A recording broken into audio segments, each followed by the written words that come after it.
할렐루야 성도 여러분, 오늘도 아까의 시간이 돌아왔습니다. 오늘도 우리 하나님의 말씀을 통하여 힘을 얻고 위로를 얻는 시간이 될 수 있기를 바랍니다. 오늘은 예레미야 30장 말씀입니다.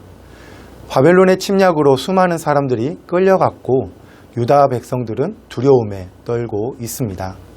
6절 말씀에 보면 해산하는 여자같이 손을 자기의 허리에 대고 모든 얼굴이 겁에 질려 새파래졌는가 라고 마치 해산하는 것과 같은 고통을 지금 유다 백성들이 겪고 있다는 것입니다. 그러나 이것은 유다 백성들이 자초한 일이었습니다. 하나님께서는 유다 백성들에게 끊임없이 경고하셨으나 유다 백성들이 하나님의 경고를 무시하였기 때문입니다.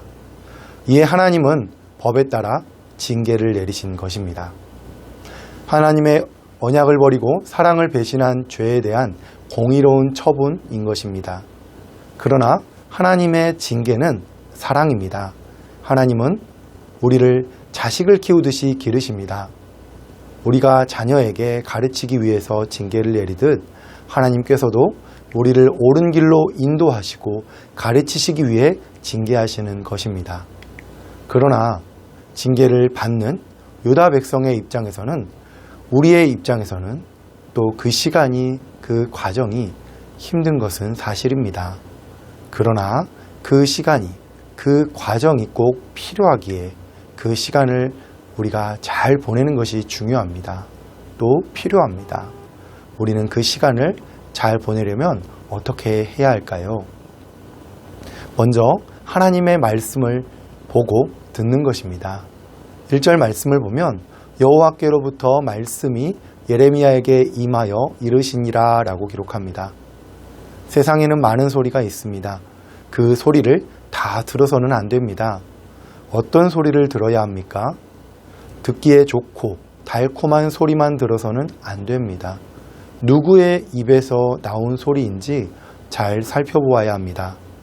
그렇습니다. 우리는 여호와 하나님께로부터 나온 말씀만 들어야 합니다. 그동안 유다 백성들은 거짓 선지자들의 소리에 귀를 기울인 나머지 여호와 하나님께서 보낸 선지자들의 경고를 듣지 않았습니다. 하나님께서는 꾸준히 선지자들을 보내셨지만 유다 민족은 끝내 그 선지자들의 말 듣는 것을 거부하였습니다. 그 결과가 포로 신세가 된 유다 민족인 것입니다. 우리는 상식과 진리인 것처럼 보이는 세상에 많은 정보들과 지식들이 있지만 우리는 성경을 보고 읽어야 합니다. 그리고 세상의 그 어떤 달콤한 말보다 성경을 더 신뢰하고 믿고 살아가야 합니다. 그렇지 않으면 우리 또한 유다 민족과 같이 세상의 포로 신세를 피할 수 없게 될 것입니다. 2절 말씀 보겠습니다. 이스라엘의 하나님 여호와께서 이와 같이 말씀하여 이르시기를 내가 내게 일러준 모든 말을 책에 기록하라. 아멘. 당시 선지자들의 예언을 들을 수 있는 사람은 한정되어 있었습니다. 왕과 그와 함께 있는 신하 정도가 다일 것입니다. 선지자 예레미야가 돌아다니면서 선포를 한다고 하여도 물리적인 한계가 있을 것입니다.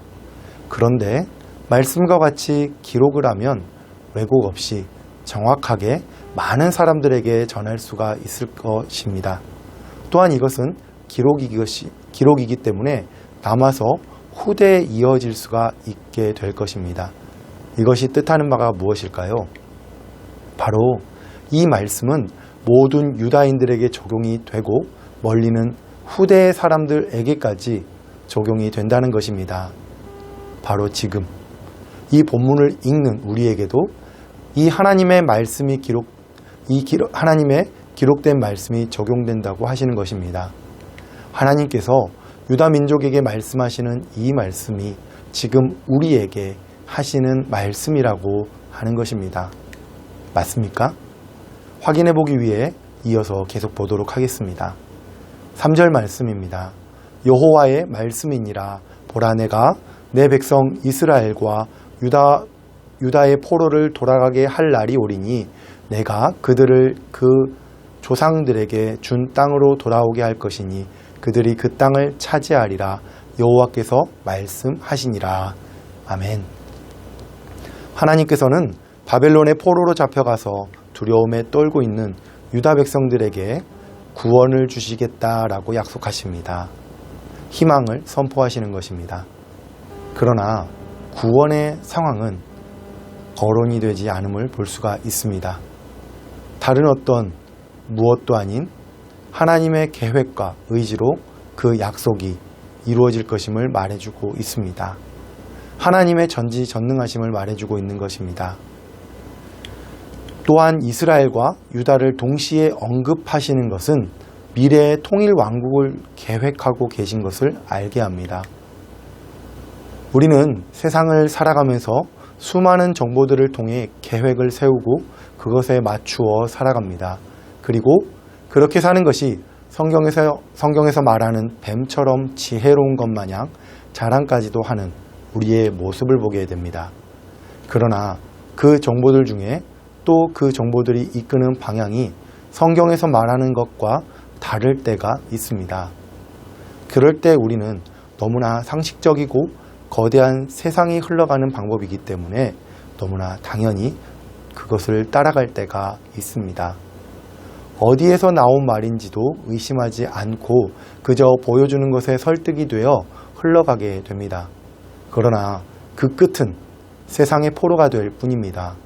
세상의 말에 현혹되어 우리 몸에 멍에를 쓰고 포박이 되어 세상에 끌려가 세상이 하라는 대로 세상을 섬기며 살아가고 있는 우리의 모습을 보게 됩니다.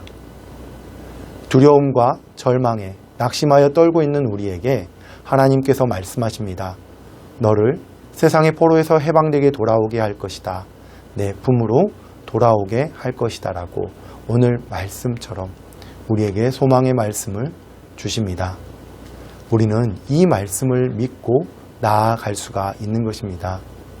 지금의 환난과 고통을 이겨낼 수가 있는 것입니다. 하나님께서 약속하셨기 때문입니다. 이어진 4절에서 7절 상반절의 말씀은 그 심판과 환난의 때를 설명해주고 있습니다.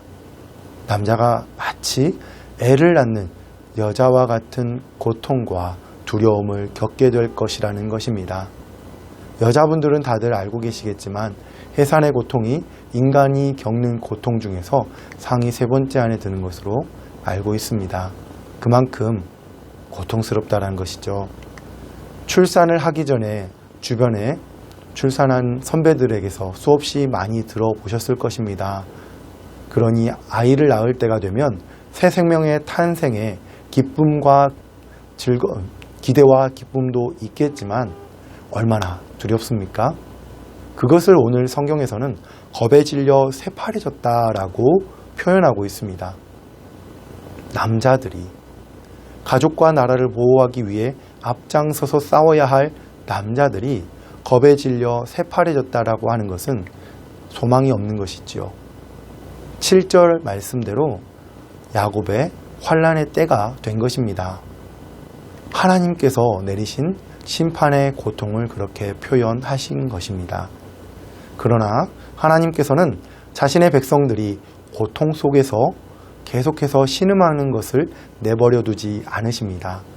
7절 하반절부터는 하나님께서 이들을 구원해 주실 것을 선포하십니다. 멍에를 꺾고 포박을 풀어 자유를 주실 것임을 말씀하십니다. 하나님께서는 유다 백성들에게 이렇게 하심으로써 자신을 바라보고 의지할 수 있게 하십니다. 마치 우리가 자녀를 키울 때 자녀가 잘못을 하면 너무나 아프겠지만 때려서라도 그 잘못을 고칠 수 있도록 우리가 가르치는 것과 같은 것이지요. 그 자녀 입장에서는 당장의 고난이 너무나 크게 보이고 때리는 부모가 원망스러울 수 있겠지만 부모가 보았을 때 놔두었다가 자녀가 크게 문제가 생길 수 있기에 조금은 강한 훈육이 될 수 있지만 이 훈육을 통해 자녀가 바로 서기를 바라는 것입니다.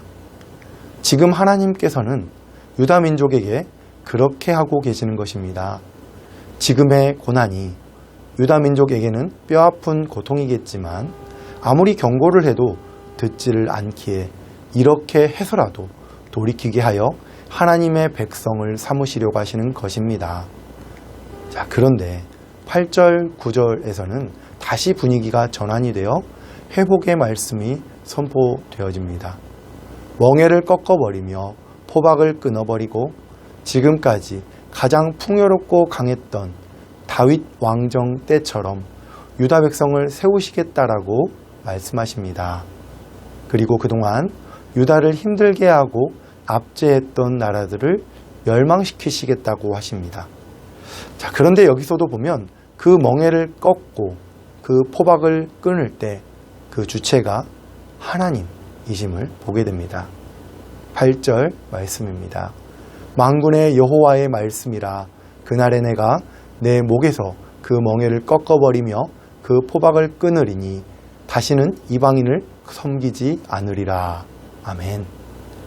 멍에를 꺾고 포박을 끊어버리는 것이 하나님의 직접적인 행위로 표현되고 있는 것을 볼 수가 있습니다. 유다 백성들의 해방이 바벨론의 국력 쇠약과 같은 주변의 정세 같은 것의 결과물이 아니라 하나님께서 역사의 주권자가 되셔서 당신의 택한 그 백성을 중심으로 역사를 이끌어 가고 계심을 분명히 밝히고 있는 것입니다. 그리고 다윗을 섬기리라 라고 말씀하신 부분은 앞으로 있을 이스라엘의 포로 귀환과는 직접적인 관련이 없는 예언입니다. 왜냐하면 바벨론 포로기 이후에 이스라엘 역사에서 다윗의 후손이 실제 왕위에 오른 일이 없기 때문입니다. 자, 그렇다면 이 다윗은 장차 다윗의 후손으로 나실 예수님을 가리키는 상징적인 표현으로 보아야 맞을 것입니다. 이것을 신약과 연결하면 본문은 포로의 멍에와 포박에서 해방이 되어 귀환하는 이스라엘 백성들이 죄와 멍에에서 포박되어 해방되어 하나님과 예수님을 섬기게 될 것을 예언하게 되는 것입니다. 즉 여기서도 하나님께서 이스라엘 백성을 구원하시고 우리를 구원하실 목적이 당신을 섬기게 하시는 데에 있음을 알 수가 있게 됩니다. 하나님께서는 온통 관심이 자신의 백성에게 가 있음을 보게 되는 것이죠. 이들을 어떻게 해서든 자신의 품에 품으시려고, 그래서 생명을 주시려고 노력하시는 모습을 보게 됩니다. 때로는 강한 방법을 사용해서라도 이들을 놓지 않으시려는 하나님을 보게 됩니다. 이것은 우리에게도 같습니다. 하나님은 우리를 사랑하셔서 우리를 구원하시려 예수님을 죽게 하시기까지 하셨습니다. 지금도 역사하시고 또 말씀을 통해 수없이 사랑의 메시지를 보내고 계십니다. 또 소망의 메시지를 보내고 계십니다. 하나님이 우리에게 보내시는 그 메시지는 모든 것이 사랑입니다. 징계도 소망도 모두가 우리를 위해 보내신 사랑의 메시지입니다. 우리가 하나님의 마음을 깨달아 징계 가운데 힘든 상황 속에서일지라도 그 시간을 하나님의 사랑의 메시지로 들으며 또 소망의 메시지로 들으며 잘 보내실 수 있는 모든 성도님들 다 되시기를 바랍니다. 기도하겠습니다. 하나님 아버지 감사합니다. 오늘 또 귀한 말씀 허락하여 주셔서 주님을 알아가게 하심을 감사드립니다. 주님, 오늘 주신 말씀대로 우리에게 닥치는 모든 상황들이 주님이 주시는 사랑의 메시지임을 깨달아 힘들고 어려운 상황이 우리에게 올 때에도 잘 견뎌내고 보낼 수 있는 하나님을 신뢰하는 믿음을 가진 우리 성도님들 다 되게 하여 주시옵소서. 예수님의 이름으로 기도드렸습니다. 아멘. 오늘도 주신 말씀을 통해 힘을 얻고 하루를 힘차게 살아가실 수 있기를 바랍니다.